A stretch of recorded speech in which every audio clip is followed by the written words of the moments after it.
Hello, hello. Welcome to Hashed Out Daily Crypto News with Cryptopolitan. It is the 26th of September 2023. It's a Tuesday. Nice to have you guys with us. Let's take a look at the news and let's jump right in here. Let's see. The Cryptopolitan website changed yesterday. It was updated to a completely new style. There's a lot of interesting things in here is blockchain gaming, metaverse. You can actually look up scams directly. You can learn about different things, get price predictions. Of course, that's something that Cryptopolitan is pretty famous for. Then you can look up news based on what you're looking for.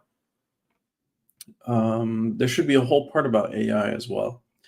Anyhow, let's get into the news itself. Crypto investment products outflows reached $9 million last week. Europe inflows surpassed US. Crypto investment products offered by various asset managers have experienced 6 consecutive weeks of outflows, with a total of $9 million withdrawn last week. Interestingly, Europe saw inflows of $16 million in crypto investment products, while the US experienced outflows of $14 million. In terms of specific cryptocurrencies, Bitcoin investment products saw outflows for the third consecutive week, totaling $6 million. That's interesting. But the fact that that Europe surpassed the US is interesting as well. British law firm initiates OneCoin's class action lawsuit to recover victims' funds. Mishcon Dareya, a London-based international law firm, has announced its intention to file a class action lawsuit on behalf of OneCoin investors. The claim in the British law firm aims to seek at least partial restitution to those who fell victim to the deception and suffered financial losses.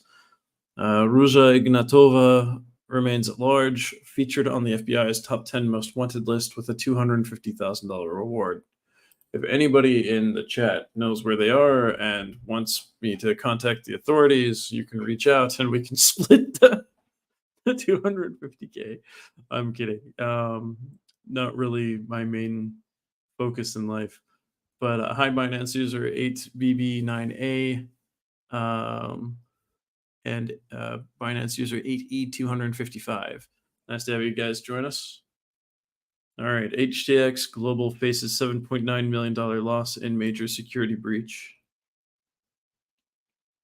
HTX Global faced a significant loss of $7.9 million as detected by Theo-Cyverse alerts. Huobi Global's involvement in a transaction with HTX Global remains mysterious due to a lack of communication. Etherscan links an IP address to the breach, revealing a potential hacker's identity. We don't have the hacker's identity in the article, it looks like. So, all right. Hi, Binance user 7185C. Nice to have you with us. David Schwartz refutes claims on XRP's centralized nature. David Schwartz, Ripple CTO, recently addressed concerns about XRP on X. Schwartz highlighted the XRP ledger's transparency, ensuring asset ownership and clear trading. Schwartz clarified that his 32-year-old patent is unrelated to XRP's decentralized design. Interesting. Let's see what else is going on. Minecraft, no, let's talk about that later. JPEX masterminds at large as authorities arrest 11 suspects. Hong Kong authorities have arrested 11 suspects linked to the JPEX exchange as masterminds go on the run. Regulatory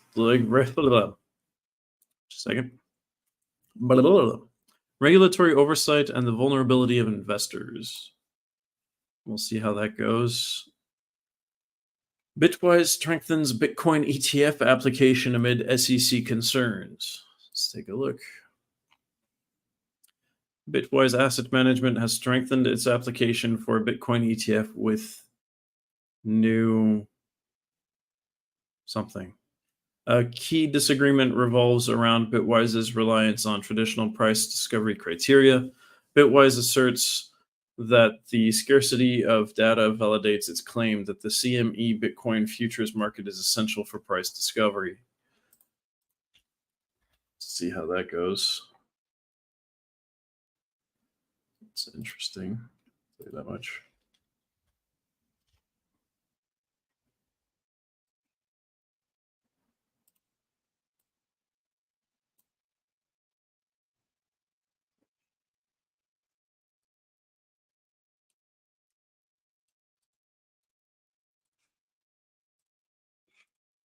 All right, let's get back over here.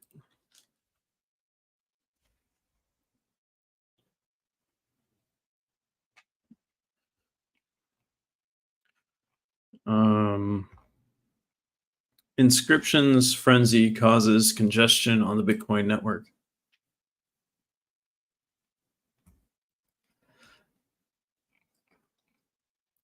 The Bitcoin ordinal inscriptions frenzy has caused massive congestion on the Bitcoin network. The drama continues amid high fees and network efficiency issues. Inscriptions causes BTC mempool to reach a historic high. So inscriptions are similar to NFTs, non-fungible tokens. They allow users to record various data such as images, text, or audio onto the blockchain. While fees haven't reached the levels seen during the ordinal craze in early May, the network has been unable to clear its mempool. In the context of blockchain, the mempool functions like a waiting room where users submit Bitcoin transactions or inscriptions and wait for miners to select and record those transactions in the public ledger. As of the time of writing, approximately 393,000 Bitcoin transactions remain unconfirmed. Chick explained that inscriptions are creating what he calls baseload pressure, accounting for a significant portion, roughly 50 to 60%, of confirmed transactions. In essence, inscriptions are contributing to the network's congestion. Chick noted that the void that is being left empty on the backspace is being filled with inscriptions, which has happened over the last 5 months. He also pointed out that these types of transactions are sensitive to high fees but are willing to use low-cost block space. Increased inscriptions mean more transactions, which in turn lead to higher fees. The drama continues amid high fees and network efficiency issues. Interestingly, some members of the Bitcoin community welcomed these higher fees. Wu, for instance, mentioned that he is currently paying $7.50 to move BTC and expressed his desire for high transaction fees. He emphasized that very soon the subsidy on the Bitcoin network will run out and the asset will be secured by only the fee generated from its market. Wu also mentioned the Lightning Network, a layer 2 scaling solution for Bitcoin, but expressed concerns that it might be compromised for smaller transactions at these high fees. Wu explained the delicate balance Bitcoin must maintain, stating that we are currently walking a middle path. Interesting. All right, let's see what else is going on here. Minecraft server suspends play-to-earn feature. A Minecraft fan-run server has disabled its play-to-earn functionality following Mojang demands. Atlantis reiterate plans to revive the model. An independent fan-run PC game server for Minecraft is set to remove its play-to-earn functionality that paid players in Bitcoin. This decision follows a reported demand from Mojang, the creator of Minecraft and a subsidiary of Microsoft. In a Discord post made by Atlantis server founder David Deneno, it was revealed that Mojang had asked the server administrators to remove the play-to-earn feature. This feature allowed users to accumulate and withdraw small amounts of Bitcoin. Deneno explained in a follow-up post that the play-to-earn functionality would be removed from Atlantis at 12 p.m. ET on Monday. He also advised players to withdraw their Satoshis, the smallest denomination of Bitcoin, from the Minecraft server. However, the creators of Atlantis mentioned their intention to revive the concept within another game, although the specific game was not disclosed. Deneno expressed his disappointment in his post, where he mentioned how bad it was and there was no way of getting around it. He continued to say that despite the setbacks, Atlantis would continue to exist, emphasizing the success of the game that provided players with a percentage of its profits. He added that all the energy and resources put into the game would not be wasted because of a few people at the top level. Deneno also explained that the Atlantis community would be moving to a place that recognizes and appreciates innovation. Atlantis assured that it would continue to honor Bitcoin withdrawals outside of the game after the specified deadline. They also plan to transfer all earnings, in-game items, and player statuses to their new game platform in the future. However, Atlantis would continue to operate without Bitcoin earnings enabled. The Nano further detailed Mojang's request in the Discord server, explaining that he had no choice but to comply. He revealed that Mojang had threatened to block their server IP and cease and desist their server host if they didn't remove the play-to-earn functionality. The Nano criticized Mojang's demand, stating that it was essentially telling Minecraft players to be content with fun and stay poor. I mean, having fun is its own thing as well. It's interesting. Is the U.S. on the verge of economic revolution? Let's see. I've seen articles about economic collapse, growth, all kinds of things. Let's see what this one is. The U.S. might be approaching an era of economic acceleration. Corporate resilience and CEO confidence are at high levels post-pandemic. Empowered workers are benefiting from a tight labor market, leading to better pay and job opportunities. Interesting. Global trade nosedives. Fastest fall since COVID. Wait a second. If global trade nosedives, then the U.S. economy is not going to do very well, is it?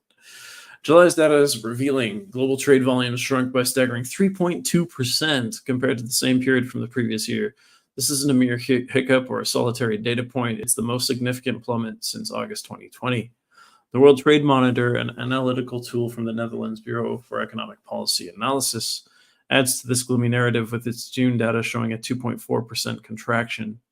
The implication is evident the world is slowing down. Post-pandemic economies had briefly rallied, driven by surging demand for global goods exports. But alas, that euphoria seems short-lived. Now, rising inflation, aggressive monetary policies in 2022, and increased domestic spending as doors reopened post-lockdowns are causing the tide to ebb away. Across the globe, export volumes are retracting. China's volumes dipped by 1.5%. The Eurozone registered a 2.5% shrinkage. And the US wasn't spared either, with a decrease of 0.6%. Wow. It's really going down. Interesting. Frenzy's Solana Friend.tech fork volume nears $1 million a week after its launch. Let's take a look.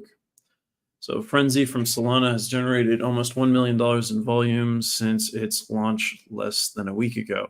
Friend.tech is a decentralized social media platform backed by blockchain technology.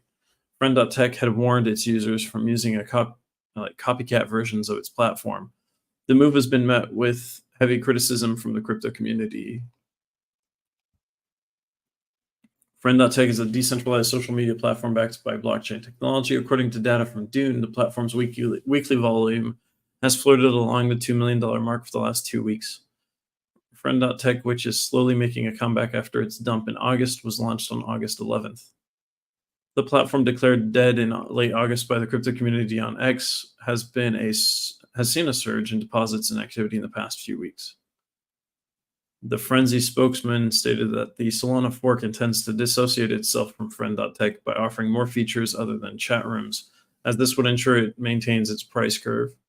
Frenzy, just like Friend.tech, tokenizes tweets into keys, which users can trade to access chat rooms. Interesting. Tourists can now use their Visa and MasterCard to top up their wallets on the eCNY app. Through the recent Chinese tech advancement, the eCNY app now enables tourists to recharge their wallets using Visa and MasterCard. China leads the central bank's digital currencies adoption and enforcement along with Nigeria and the Bahamas. The integration of these international cards streamlines transactions for tourists who will now not have to go through the tedious forex processes to transact within the state. Creditors say yes to Celsius repayment plan. The majority of creditors in the Celsius bankruptcy case. I just realized I haven't looked at chat in a while. How are you guys doing? Let's go Chile. Nice. Binance ZF5Y. Nice to have you with us. That's funny. The majority of creditors in the Celsius bankruptcy case have overwhelmingly voted in favor of a plan to distribute about $2 billion in Bitcoin and Ether, along with equity in a new company called Nuco. The SEC expressed concerns about Coinbase's role in the Celsius bankruptcy plan, particularly regarding the exchange's provision of brokerage and master trading services that go beyond mere distribution. Interesting. BitGet to list PayPal USD, PYUSD, a new era of compliance in crypto trading. BitGet has announced the upcoming listing of PayPal USD, a stablecoin issued and hosted by Paxos Trust Company, LLC. 88% of PYUSD remains securely held in Paxos Trust's wallet. The addition of PYUSD opens up a world of compliance-driven possibilities. Interesting that PYUSD is moving forward so fast. It makes sense. PayPal has huge clout. Moody's explains how the government shutdown will affect U.S. debt rating. I'm not actually expecting a government shutdown. The pulse of the U.S. financial landscape might be about to shift dramatically as Moody's delivers an unmistakable warning. The looming U.S. government shutdown threatens the coveted AAA credit rating. Congressional standoff, the perfect financial storm, recent battles, historical impacts. A nation awaits, decision makers at an impasse. The task at hand requires both chambers of Congress, the Republican-heavy House of Representatives, and the Democratic-leaning U.S. Senate to find common ground. Even though a slew of senators have indicated their willingness to back a short-lived solution, a continuing resolution, to keep the funds flowing, it's met with resistance. Actually, the problem with the continuing resolution is that it doesn't fix any of the debt issues, and that's why Republicans don't want to do it. They want to cut some debt-creating funding. There's a lot of one of the main problems with the continuing resolutions is if they're paying for somebody to research something completely ridiculous, like I don't know, can you travel to the moon with plastic spoons alone or something like this? Some crazy stuff. They can't cut that funding with a continuing resolution. They would just keep funding it. So if you don't go through and cut out extra things, a continuing resolution means more wasteful spending. So that's why the Republicans don't want that to happen. And that's why they're actually, for the first time in like 5 years, doing something about it. Kevin McCarthy, the Republican House Speaker, remained optimistic, questioning why anyone would want to halt payments to essential sectors like the military or Coast Guard. That's funny. However, the sentiment gets clouded when figures like former President Donald Trump throw their weight behind the shutdown, pinning the potential fallout squarely on President Joe Biden. That's what left-leaning media has been saying. But early on, none of this had to do with Trump or Joe Biden. It just had to do with it was time to vote on the spending again. Karine Jean-Pierre was unequivocal in her response. She pointed fingers right back at the Republicans, labeling it as their shutdown. I don't know if she's ever said an honest thing in her life, but that's, just from watching her talk about other things. I think they hire press secretaries in the White House just because they're capable of saying the craziest things and getting away with it. They have a way of doing that. I would never be able to be a press secretary in the White House. I mean, I could officially do the job. Like, there's nothing that would keep me from doing it. I have citizenship and everything, but there's no way. Because, I just can't lie to people like that. China's trade struggles back on world's radar. China's trade relations with global partners are under renewed scrutiny. Restrictions on top banker Charles Wang Zhongye have raised concerns with the international business community. EU's trade chief Valdis Dombrovskis visited Beijing to address the unbalanced €396 billion bilateral trade deficit. Yeah, the EU has a trade deficit with China. It's been there for a long time. India is a puzzle the US and allies must solve. In the intricate web of international politics, India stands as a tantalizing enigma. With its booming economy, it's perceived as the next big marketplace. Simultaneously, as Beijing's influence surges, India's strategic significance as a counterbalance to China hasn't been lost on global powers like the US. But beneath this layer of geopolitical dynamics lies a disturbing narrative, a possible misuse of power that global leaders cannot afford to ignore. Dusk settled over Vancouver this June with the shocking news of a Sikh leader's assassination, but what sent ripples across diplomatic circles was Canada's claim about India's potential involvement. Justin Trudeau, Canada's Prime Minister, with an almost palpable tension in the air, pointed towards credible allegations that hinted at Indian agents' role in this killing.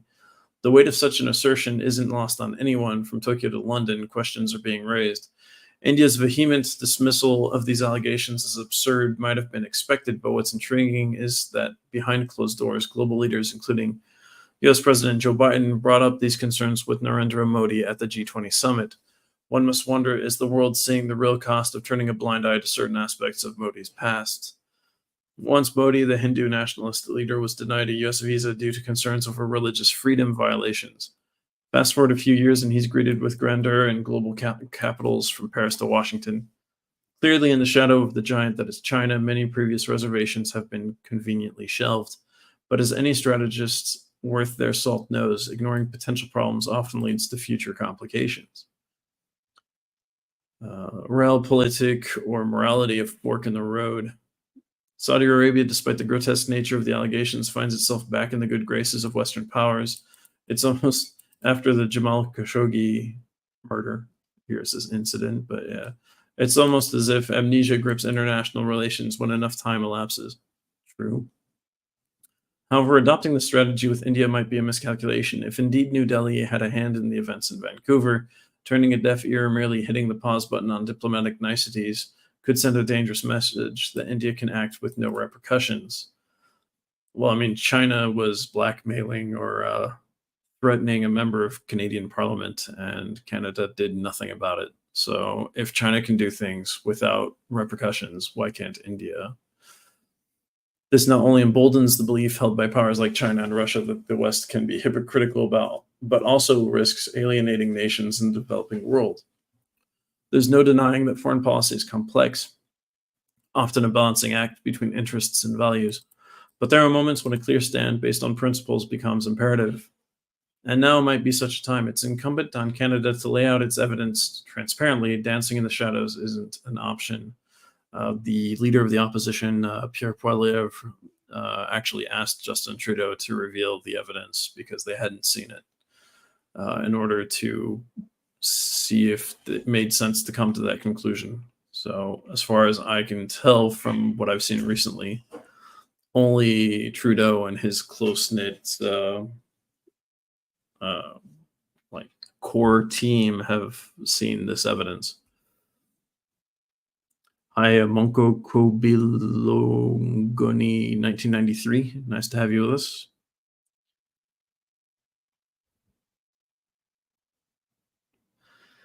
Europe's geopolitical blunder is going to be its undoing.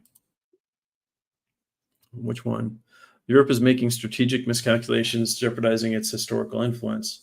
Poland's stance on withholding arms to Ukraine questions the EU's unity. The EU's attempt to use trade as a geopolitical tool seems ineffective and often misguided. Europe's mirage of unity. Yeah, you don't even need to talk about Poland. You could talk about Hungary. Hungary is super corrupt and just absolutely disgusting when it comes to how it runs its democracy and how they basically have like paramilitary groups that go out and attack ethnic minorities. It's messed up, really, really messed up. And everybody seems to give them a pass for some reason. That not even a very strategic country. Anyhow, there's a lot of stuff going on in the EU that people don't talk about that needs fixed. Trade as a tool or trap. The European Commission's occasional submission to select right-wing political factions reveals its dwindling influence. Some argue the Commission could have tactically delayed certain decisions, like those related to Ukrainian grain imports, but hindsight is 2020.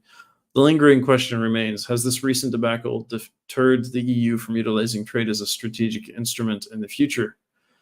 Europe's understanding of its own geopolitical interests seems muddled. Absolutely. It seems very confused sometimes. And European member countries are even more confused half the time. Hi, Crypto IAMS. Hello. Hola, saludos. Western corporates edge away from China's shadows. The changing dance between the West and China is anything but subtle. Western companies, once entranced by the allure of the Chinese market, now cautiously tiptoe around it, wary of the rising geopolitical and trade tensions. The latest term in vogue, de-risking. It's the West's new catchphrase signaling an inclination to sidestep potential confrontations with China rather than sever ties outright. Yet, for all its diplomatic appeal, the business landscape struggles to find a tangible path to make this strategy robust. Europe is caught in a contemplative phase, pondering how to effectively navigate this de risking strategy. Behind closed doors, there's a buzzing interest in localizing business models as a means to insulate from unpredictable disruptions. It's a move that might sound promising on paper, but the reality of shifting substantial investments is far from instantaneous. Beijing's heavy handed COVID measures and Moscow's moves on Ukraine have amplified the West's unease. Yeah, don't do business in dangerous places. Otherwise, the risk is there geopolitically outside of the regular business risk, which is already quite high if you're investing in anything that's more risky by nature. For example, if your um, investment involves new technologies or something that the market hasn't necessarily reacted to in a specific way, you have a huge business risk.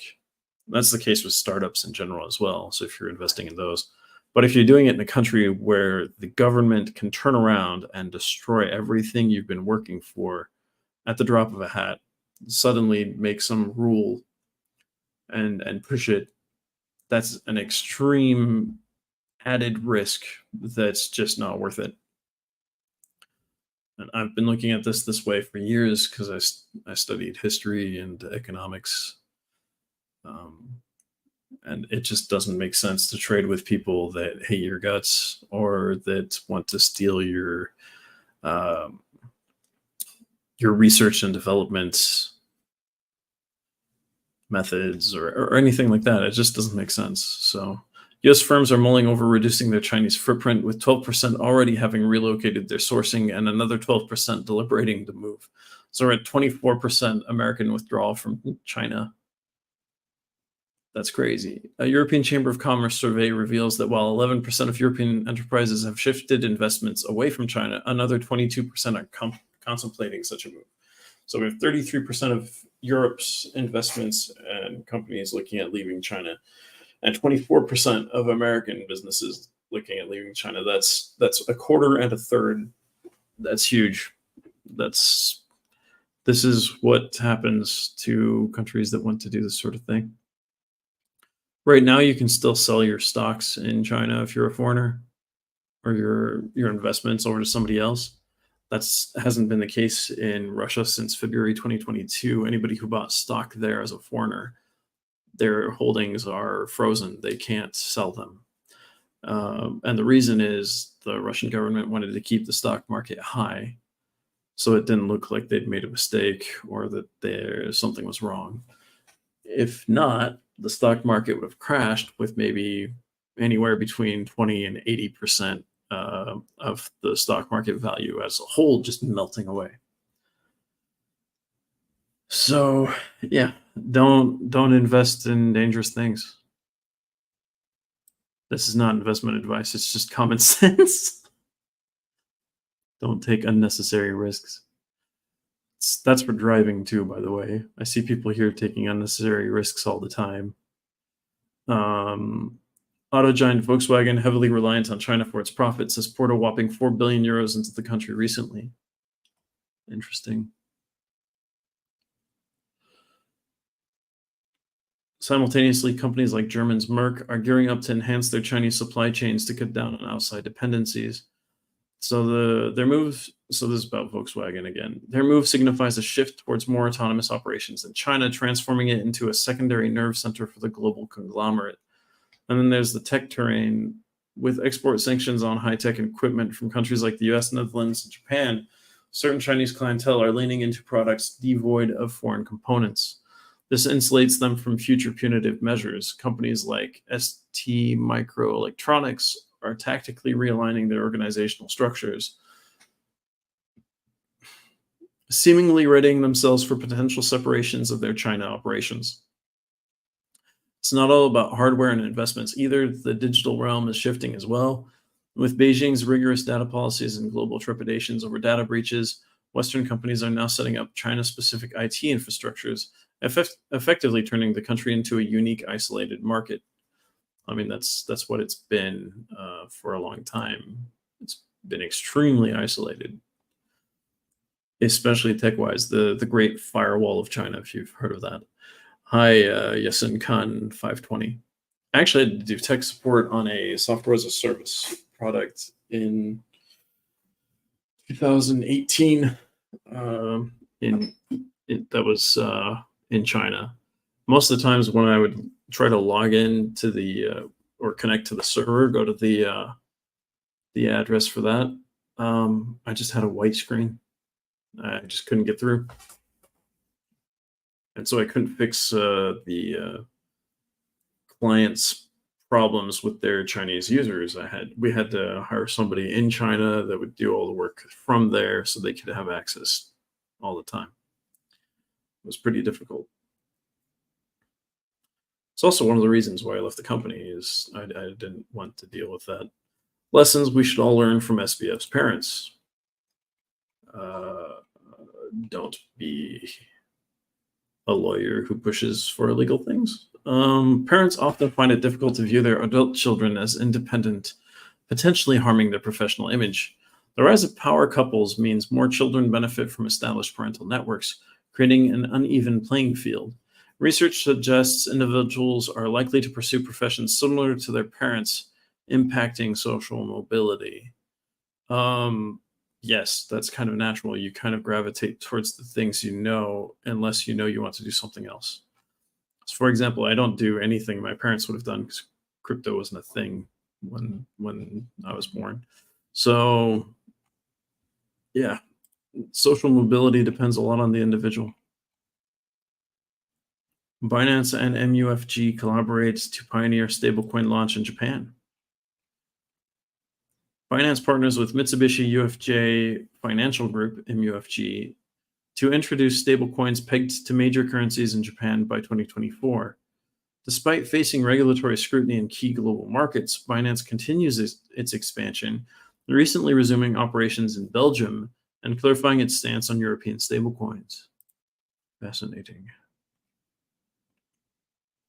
Tokens creator of Bitcoin ordinals proposes new fungible protocol, Runes. Casey Rodarmor introduces Runes, a UTXO-based alternative to the BRC20 token standard, aiming to reduce the proliferation of junk, unspent transaction outputs on the Bitcoin network. Despite the recent proposal, the future of Runes remains uncertain, but it has garnered attention with a $100,000 incentive offered for its development. Interesting. Tether debunks FUD on Singapore terms of services changes. Tether's CTO, Paolo Arduino, clarifies that the company has not recently changed its terms of service in Singapore, countering claims by Cake DeFi's CEO, Dr. Julian Hosp. The confusion led to speculation that Tether's actions were related to a recent $27.8 million money laundering bust in Singapore, as well as the country's new president's known anti-crypto stance. Despite the clarification, Tether faces criticism for resuming lending services after previously promising to reduce loans in 2023. So, hi, Yasinkan 520, Binance user 05E90, Chiraz 19, and Binance user 6360D. Nice to have you guys with us.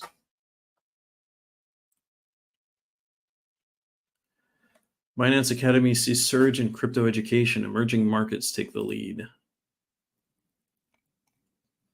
Binance Academy reports a 62% increase in user engagement from September 2022 to August 2023, with a total of 39 million individuals using the platform since its 2018 launch.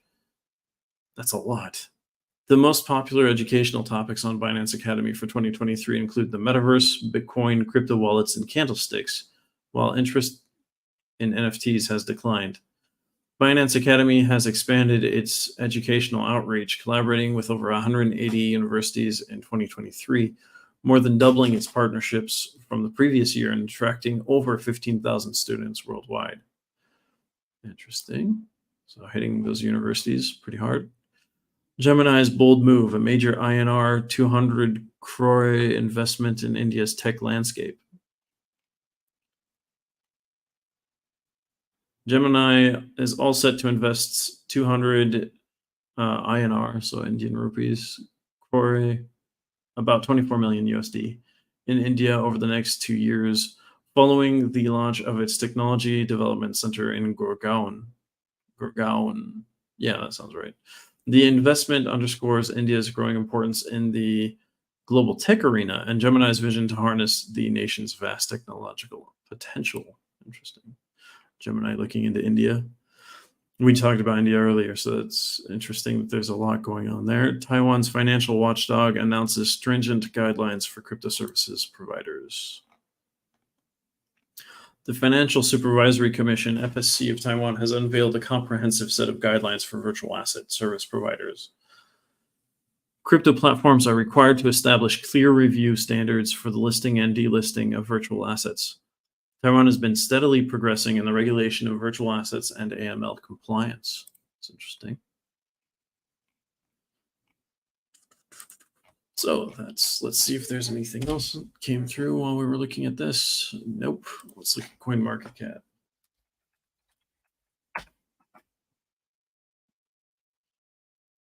Hi, Cheppy071. FTX returned to the market with the intention of committing against their investors. They again think of a big scam. So you think FTX is going to have a scam, Cheppy? Another one. I don't think they can survive scamming people. I think they'd go bankrupt. Hi, Denimac. Cheppy, what are your thoughts on that? Do you have a kind of like a counter argument to what I just said? We already saw companies refusing to buy FTX Europe recently. Hi, Emaduldin0007. Welcome from Libya, I guess. I don't help with the, I don't deal with boxes and things like that. You can check with chat. Most of them do, I believe. Curious to see what Chappie thinks about what I said about FTX. Several companies have refused to buy FTX Europe recently, but more studying it. FTX US, I don't know what's going to happen there if they can get through their bankruptcy phase. Hopefully they can get a lot of money back from at least the political donations and things like that. All right. The fear and greed index on CoinMarketCap today is 39. Bitcoin BTC is at $26,222.82. It's up 0.40% since yesterday. Still down 3.53% over the last 7 days. Ethereum is at $1,588.01, up 0.96% in the last 24 hours, but still down 3.52% over the last 7 days. We had Bitcoin and Ethereum go quite low yesterday, and I actually asked on Twitter if the price would drop below $26,000 for Bitcoin. Hi, Chappie. I will not invest a cent in FTX. It is a fraud, he says. I wouldn't. I personally wouldn't trust the company. Like, their brand is broken. I wouldn't expect them to make an amazing comeback right now, the way things are looking. That's for sure. Like, once you break trust in business, it's really hard to come back. I'm trying to think of a company that broke trust to that extent and came back. I really can't think of one right now off the top of my head. Just a second, I'm gonna check something. I don't usually do this, but I'm going to search this really quickly.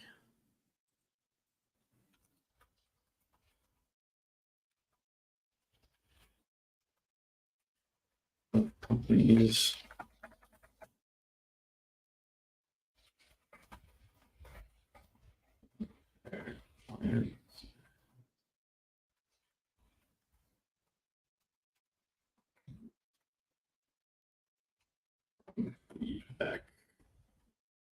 Flash. I'm asking an AI to give me some examples to see what comes out. Right now, I don't feel comfortable giving ads for AI. So let's see. It gave me three examples. Johnson and Johnson in 1982, 7 people died after taking Tylenol capsules that had been laced with cyanide. Johnson and Johnson immediately recalled all Tylenol products from the market. So Tylenol is like a pain-reducing medication. And CEO James Burke apologized publicly. The company also offered to replace all Tylenol products free of charge. Johnson & Johnson's swift and decisive response to the crisis helped to rebuild trust with consumers, and Tylenol remains one of the leading pain reliever brands in the world. There's another example, Toyota. In 2009, Toyota recalled over 8 million vehicles due to a safety issue that could cause the accelerator pedal to stick. The recall was a major blow to Toyota's reputation, but the company took steps to address the issue quickly and thoroughly. Toyota also compensated customers for any inconvenience or damages they incurred. Toyota's response to the recall helped to rebuild trust with consumers, and the company remains one of the leading automakers in the world. United Airlines. In 2017, a United Airlines passenger was forcibly dragged off an overbooked flight. The incident was filmed and went viral, sparking outrage and condemnation. United Airlines CEO Oscar Munoz initially defended the company's actions, but later apologized and took steps to prevent similar incidents from happening in the future. United Airlines also offered compensation to the passenger who was dragged off the plane. United Airlines' response to the incident helped to rebuild trust with consumers, and the company remains one of the leading airlines in the world. These are just a few examples of companies that have successfully come back from a loss of trust. I'm going to ask the same question, but for financial services. I don't think it's the same.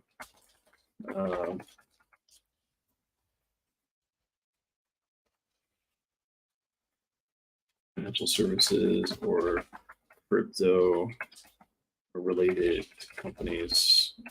I don't think the level of forgiveness is there. Let's put it that way. I could be wrong.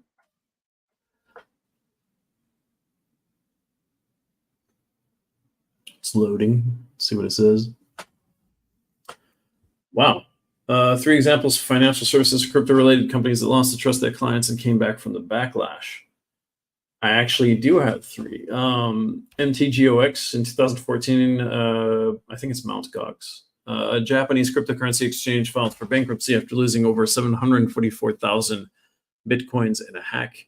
This was a major setback for the cryptocurrency industry, as MTGOX was one of the largest exchanges at the time. However, the company has since been under new management and has been working to repay its creditors. In 2021, MTGOX announced that it would be able to repay its creditors in full, and it has since begun making payments. This has helped to restore some trust in the company and the cryptocurrency industry as a whole. Wells Fargo. In 2016, Wells Fargo was embroiled in a scandal involving fraudulent accounts. The bank had been opening millions of accounts without customers' consent in order to meet sales goals. This scandal damaged Wells Fargo's reputation and led to a loss of trust from customers. However, the bank has since taken steps to address the issue, including firing employees involved in the fraud and refunding customers for any fees they incurred. Wells Fargo has also implemented new policies and procedures to prevent similar incidents from happening in the future. These steps have helped to rebuild trust with customers, and Wells Fargo remains one of the largest banks in the United States. And then the last one here is Robinhood. In 2021, Robinhood halted trading on several popular stocks, including GameStop and AMC, during a period of high volatility. This move was widely criticized by investors who felt that Robinhood was trying to protect hedge funds and other large financial institutions. Robinhood later apologized for its actions and announced that it would allow trading on the affected stocks to resume. However, the damage had already been done, and Robinhood's reputation suffered a major blow. Since then, Robinhood has taken steps to rebuild trust with customers, including offering new features and services. The company has also been more transparent about its trading policies and procedures. These steps have helped to restore some trust in Robinhood, but the company still has a long way to go. This is just a few examples. But yeah, the Robinhood one, I remember when that happened. And I use Robinhood. So yeah. Should ask them to sponsor the show. That'd be funny. Binance user A9C49. Nice to have you with us.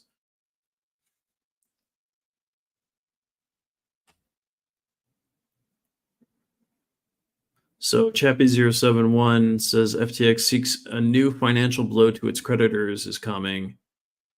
Bitcoin is codependent on the Fed that removes its value. Actually, when the Fed makes mistakes with the US dollar, Bitcoin gains value, generally speaking. So if the Fed keeps doing what it's doing, the Bitcoin should keep going up, right? As far as new financial blow to its creditors for FTX, um, I don't know. I don't know exactly what you're talking about. I do know that they're trying to get funds back from everybody that owes them money, and they're trying to get funds back from everybody that scammed people. And they might not succeed in doing that. That is something for sure that could happen. Chappie, are you generally anti crypto, or the cryptos you support? Are there, or do you just not like Bitcoin specifically? Do you think it's weakened by the Federal Reserve? Is that what you're trying to say?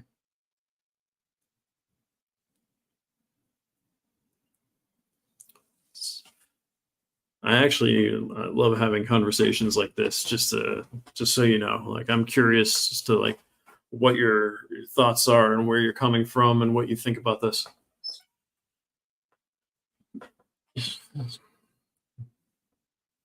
I'll look at some more prices today. So BNB is at $212.07, up 1.70%. In the last 24 hours, still down 2.86% in the last 7 days. XRP is at 50 cents 15, up almost 1% in the last 24 hours, still down 1.67% over the last 7 days.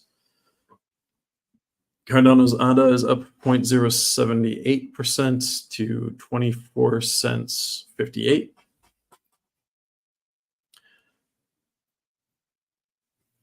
If the Fed says okay, Chappie, if the Fed says that the US lowers its credit quality from A. Um,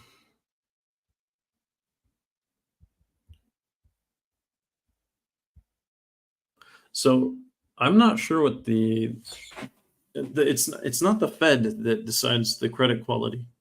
It's other organizations. Just a second, let me check which ones.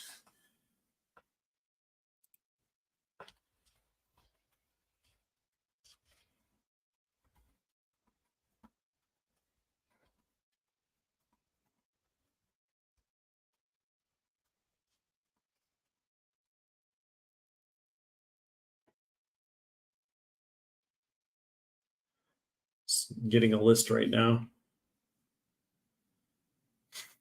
The Federal Reserve doesn't decide if something it's a AAA or so. It's Moody's Investors Services, Standard and Poor's Global Ratings, and Fitch Ratings. Those are the three major credit rating agencies that decide the credit score of countries like the U.S. I'll put this in chat so you can see it.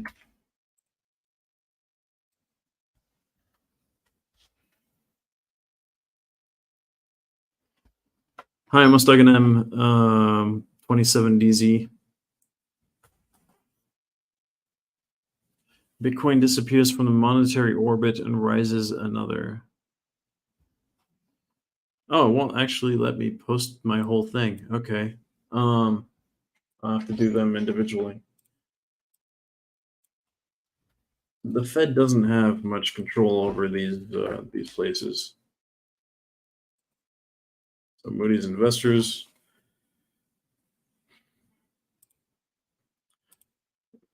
Standard and Poor's. That's a funny name for somebody that decides the credit rating of countries. Instead of poor in the name, I'm just saying that's fun. There we go. S&P stands for Standard and Poor. Sorry, I'm mistaken him.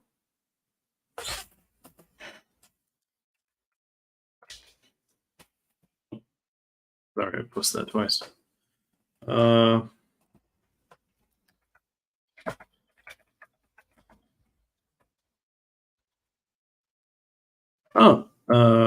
Tu parles français en tant que aussi et pas juste, arabe, c'est ça?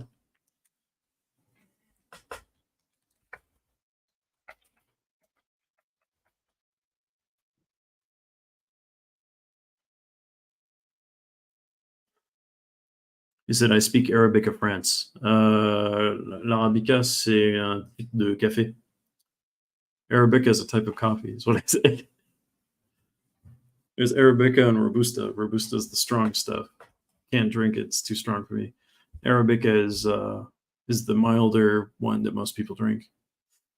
So like, let's see, Solana's Sol is down 1.03% to $19.31. That down 1% is in the last 24 hours. Le but de sujet. Ah, en fait, le gars, il disait. Hein? Oui, oui, j'avais compris. Yes, Arabic. La langue arabe. Le but du sujet, c'est que Chappie disait que le Bitcoin est contrôlé par la Réserve fédérale américaine, qui est en fait un organisme qui contrôle le dollar. C'est la Banque centrale américaine. Et ça n'a pas l'air d'être le cas, ça n'a pas l'air d'être lié. Et ensuite, il disait que c'est les organisations, enfin, c'est la Banque centrale qui décide si un pays a un triple A.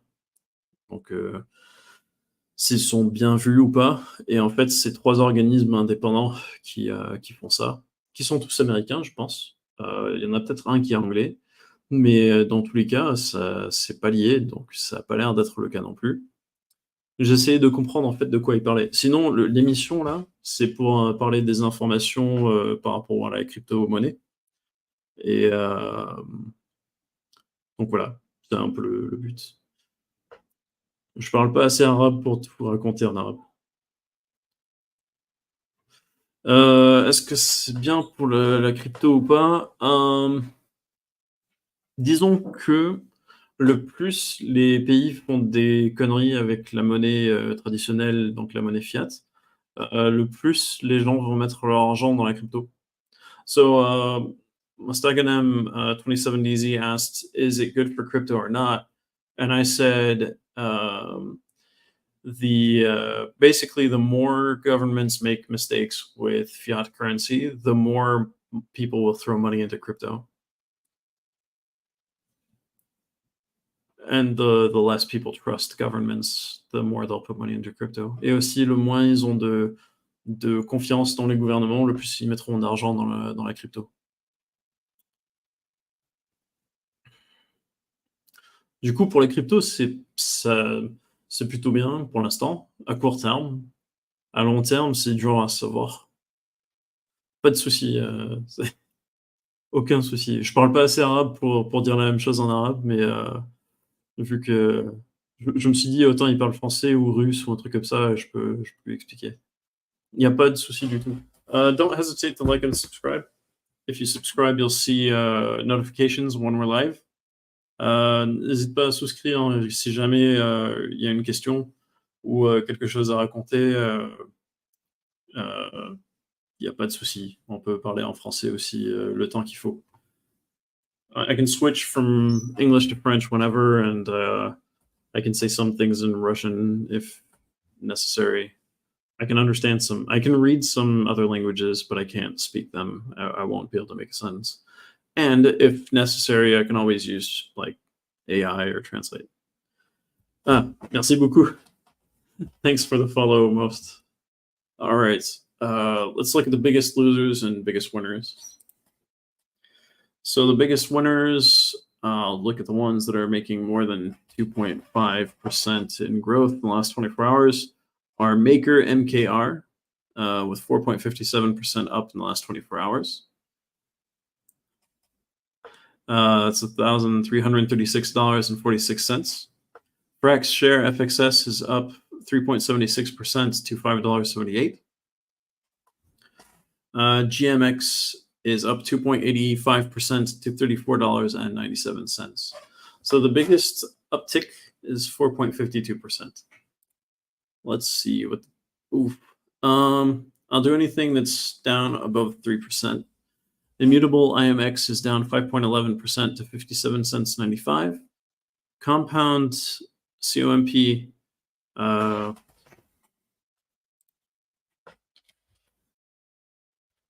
uh, most asked if I have YouTube. Yes, I do. What's it called? Just a second. Cryptopolitan something something.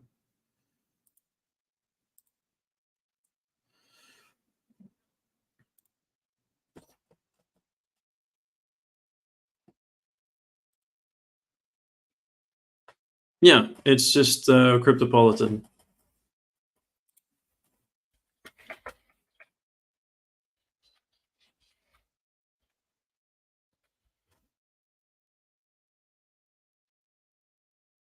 Yeah, that's Cryptopolitan. So if you don't speak English, you can always check out videos like a day after. Check out the news. There should be subtitles. Let me check. This one's 4 weeks old. Let's see. CC.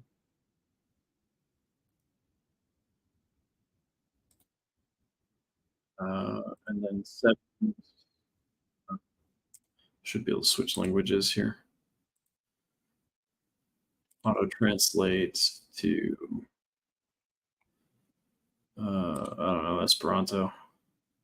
Oh my gosh, I'm speaking Esperanto in this video. Okay, so yeah, you can. Oui, du coup, euh, je peux dire que il y a moyen de regarder les vidéos avec des sous-titres en français ou d'autres langues. Вы можете смотреть видео на YouTube вместе si, subtitles. Donc oui, c'est possible de regarder avec les sous-titres pour voir en français. Pas de souci. Et puis les commentaires sont autorisés. And you can comment as well.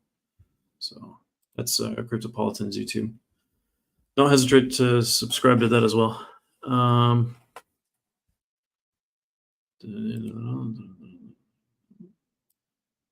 Okay, you also seem to have YouTube, right?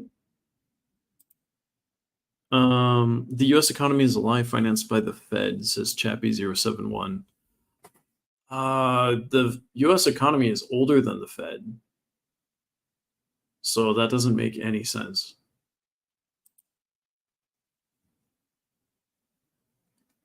Right? Like, how old is the Fed?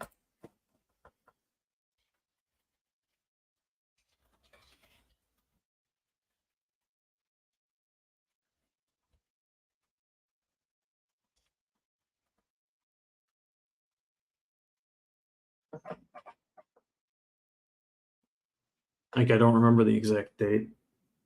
Something 1800 probably. The US dollar is 231 years old. It was established by the Coinage Act of 1792, which was passed by the first Congress of the United States. The act defined the dollar as a unit of currency equal to 371.25 grains of fine silver. The dollar was also divided into 100 cents. The Federal Reserve System is 110 years old. It was established by the Federal Reserve Act of 1913, which was passed by the 63rd United States Congress. Took 62 Congresses to set up a Fed. The Fed is the central bank of the United States, and it is responsible for managing the country's monetary policy. Although the US dollar is older than the Fed, the two institutions are closely linked. The Fed is responsible for issuing US dollars and for setting the interest rate at which banks can borrow money from the Fed. The Fed also plays a role in regulating the US financial system. The US dollar is the world's reserve currency, meaning that it is the most widely used currency in international trade and finance. The Fed's role in managing the US dollar gives it a significant amount of influence over the global economy. So there's some truth to what you're talking about. Your debt bubble will burst very soon. Ricardo. So the US debt compared to some countries isn't actually that big. Japan's debt is what, 200% of GDP or something?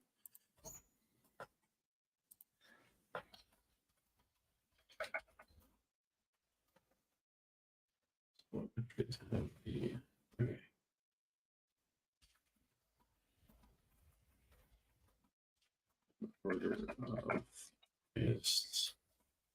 national debt to GDP ratio.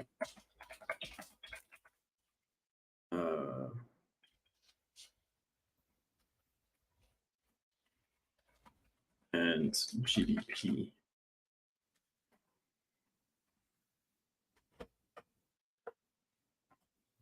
So I'm listing all countries in order of highest national debt to GDP ratio with their national debt amount and GDP. So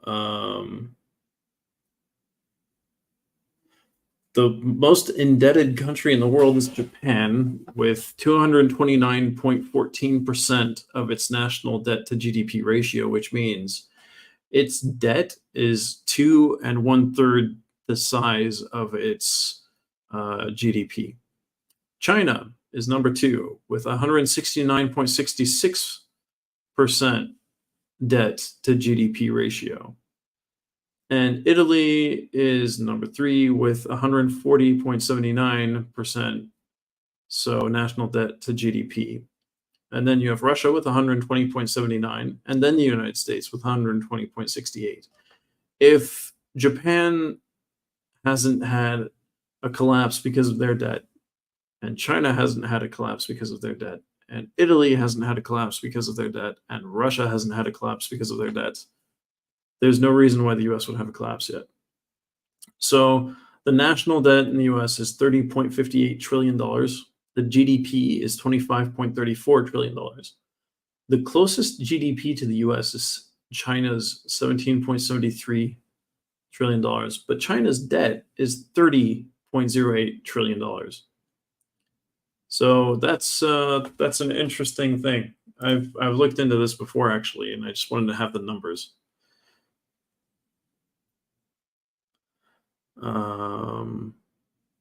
I froze your assets if you don't want to lose everything.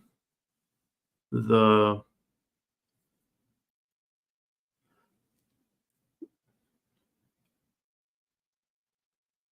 High Crypto Sniper 20, Hi Binance User 53A88. Thanks for the ha ha ha. I guess that's what 3 H's must mean.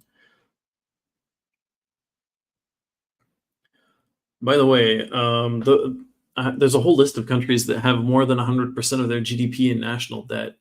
They include, like I said, Japan, China, Italy, Russia, the United States, but also Brazil, Canada, France, and that's it.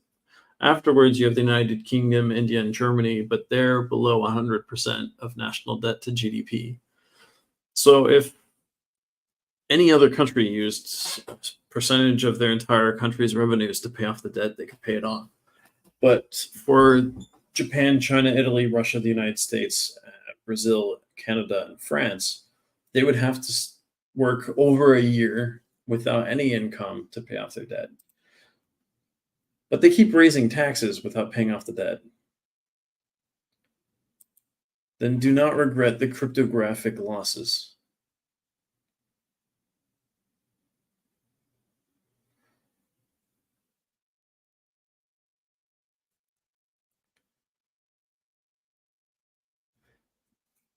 How is crypto a debt bubble? If anything, by moving your assets from fiat to crypto, you would be avoiding the debt bubble bursts, right, Chappie?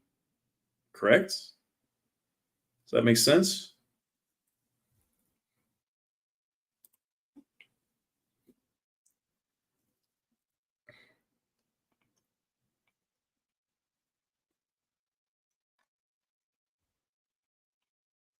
I should write an article on this. Actually, this is interesting. Oh no, what happened? My Binance just crashed all of a sudden.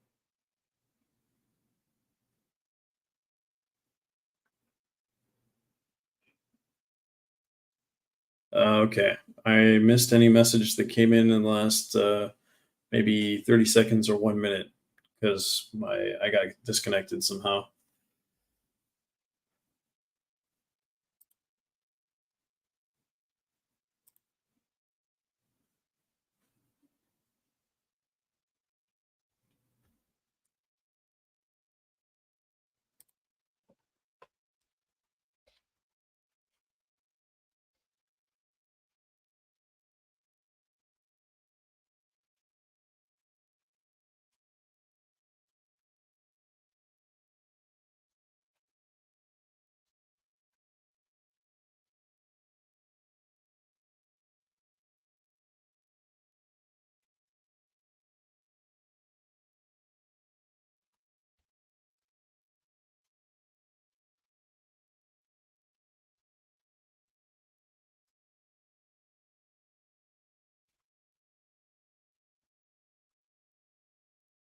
How does the debt affect you if you move your money from fiat to crypto?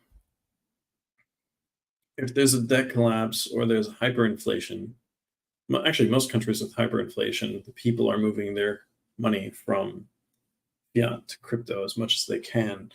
And some of those countries are even using crypto instead of their own currency. So I don't really understand the logic, Chappie.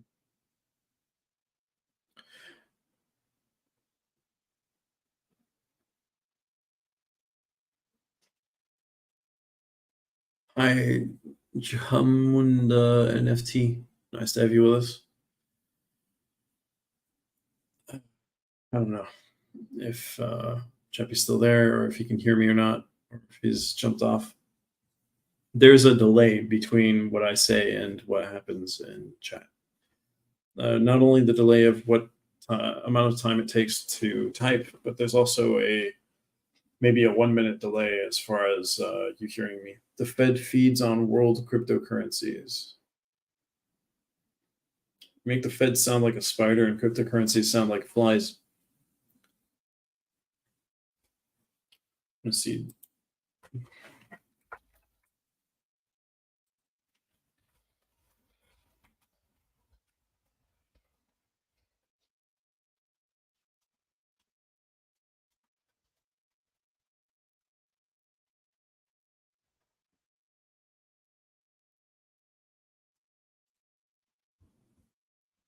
How in the world does the Fed feed on world cryptocurrencies? Does the Fed own some Bitcoin or something? Is that what you're talking about? Is it trying to use that to make money? As far as I know, the Fed doesn't even have a CBDC. There's no central bank digital currency from the US yet. Um, so the Fed has taken a number of steps to address its concerns about crypto, including issuing warnings to consumers about the risks of investing in crypto, working with other regulators to develop a regulatory framework for crypto, exploring the possibility of issuing its own central bank digital currency, which hasn't happened yet. Um, in 2021, the Fed's chairman, Jerome Powell, said that cryptocurrencies are more of an asset than a currency and that they are not a substitute for fiat currency. In 2022, the Fed released a report on the potential risks and benefits of CBDCs. The report stated that central bank digital currencies could have a number of benefits, such as improving financial inclusion and reducing the cost of cross border payments. However, the report also noted that CBDCs could pose some risks, such as the risk of cyber attacks and the risk of financial instability. In 2023, the Fed announced that it would be launching a pilot program to test the use of a CBDC for interbank settlements. The pilot program is expected to begin in early 2024. Overall, the Fed's relationship with crypto is still evolving. The Fed is taking crypto seriously and is committed to understanding its risks and potential benefits. However, the Fed is also concerned about the risks associated with crypto and is taking steps to address those risks. So the Federal Reserve doesn't really have a direct tie to crypto any more than you or I, Chappie, if we decided to create our own digital currency to try to fix transaction issues for fiat. iKing Legacy, Binance user C3, C35, Abazash, SK Marwat. Nice to have you with us. It's interesting. The only issue I have in theory with the Federal Reserve is that it's a private entity and not a government run entity. That's something I've never liked much about it. So maybe that's the source of all of your fear about these subjects is that it's not like regulated the way it should be. It's not run the way it should be. Like if it was in any other country, it would be much more controlled by the government in that way.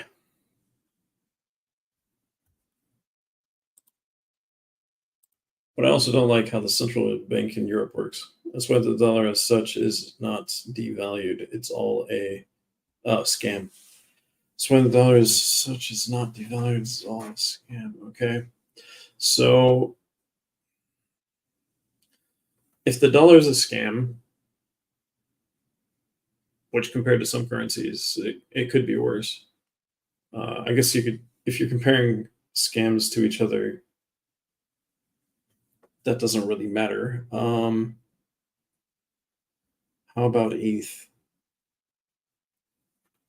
So Ethereum moving from proof of stake to proof of work, from proof of work to proof of stake wouldn't have anything to do with this conversation. If we created a fiat currency together, Cappy, Skamwarwat, and started trading with our own currency that was based on one, uh, I don't know, what would we call our currency? Just, oh, we got a scam and lost 20 USD. That's not cool. Sorry to hear that, man. Binance user 6234.5. So if the dollar is a scam and we created a different fiat currency that's not linked to a Federal Reserve or anything like that we use as a way to trade without trading like two apples for one pie or something, instead of bartering. If we used a currency that we made ourselves, let's say, I don't know, let's call our currency paper for now, or IOUs on paper. If I buy some a potato from you and I give you a piece of paper, and then you use a bunch of pieces of paper from selling potatoes to go buy a car or something, would that still be a scam? Or so is it the notion of just like paper money that bothers you? Is it the notion of fiat currency that bothers you? Is it the Fed's organizational structure that bothers you? And does crypto bother you as well? Because you said crypto is a scam too. I'm actually quite curious.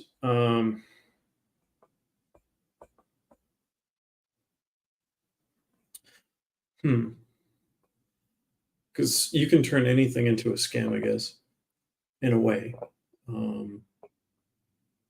A bunch of countries moved away from the US dollar recently, mostly BRICS countries and oil countries.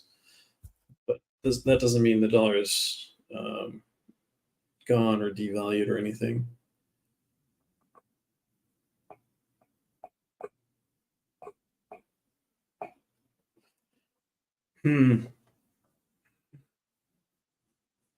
Something to think about. Is there a risk for crypto from the Federal Reserve? We don't know who Satoshi Nakamoto is for Bitcoin. So the creator of Bitcoin, we don't know if it's a group, if it's one person, although there are people that claim to be the guy and are taking people to court and everything.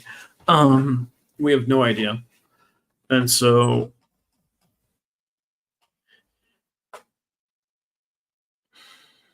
which crypto goes up? Any idea? So there's a theory that we're near the bull run because the halving for Bitcoin is slated to be in April, and therefore we're expecting a bull run to start in November, as it has every 4 years for Bitcoin. And the bull run for Bitcoin usually indicates a bull run for all of crypto. But we'll see if that's how it works this time around. That's the theory. Evitar una estafa analista la promesa de ganancia. Okay, Chappie's speaking Spanish now. By the way, Chappie, are you a South American socialist by any chance?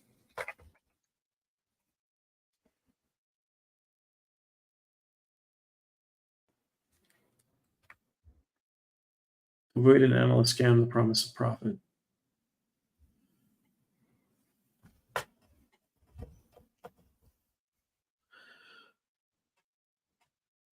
Yeah, most scams want you to profit more than 1% or something like that. They'll say, oh, you'll 4x, you'll 10x, you'll 11x this.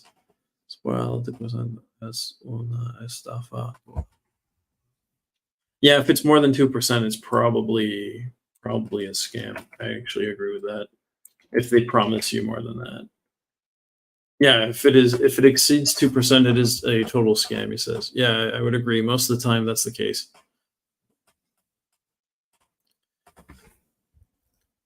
Um, it's hard to see. Actually, it'd be impossible for them to imagine something that goes up higher than that without it being a scam for sure.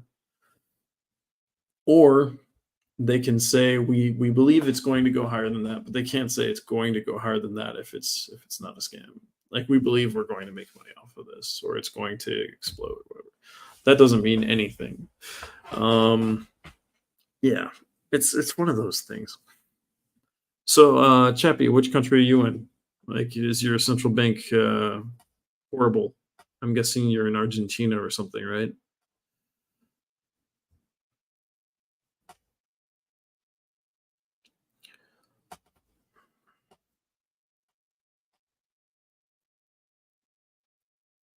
Las tasas de ganancias muy si superan. Yeah, if they promise more than 2%, so like run. Profit rates are very misleading if they exceed 2%. I mean, sometimes you can have profits of more than 2%, but it's so like there's some industries. I'm not talking about crypto, but there are some industries where they actually make 25% in profit, and it's their business model is built that way.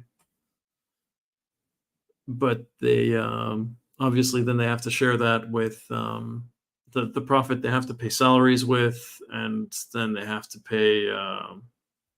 So I guess I should say 25% income, non-profit. Profit would be less, more like 10%. But those are businesses where that's their business model, and they choose their pricing based on that.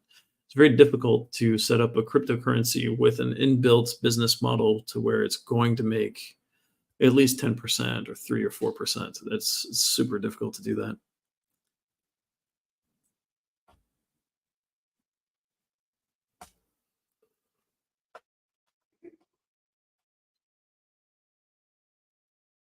Hmm. But Chappie, I don't see a difference between the US dollar and any other currency in that sense. Why did you specifically talk about the Fed and crypto? Why wouldn't any other central bank have an effect on crypto as well? Is it just because of how big it is and how much money goes through there? Is that why? Trying to understand what you're saying. I understand what you're saying about the scams, and anything above 2% is probably a scam, like promised revenue. There are a lot of, I believe there are a lot of staking sites that are promising more than 2%, which has always been something that I've been kind of weary of, kind of worried about.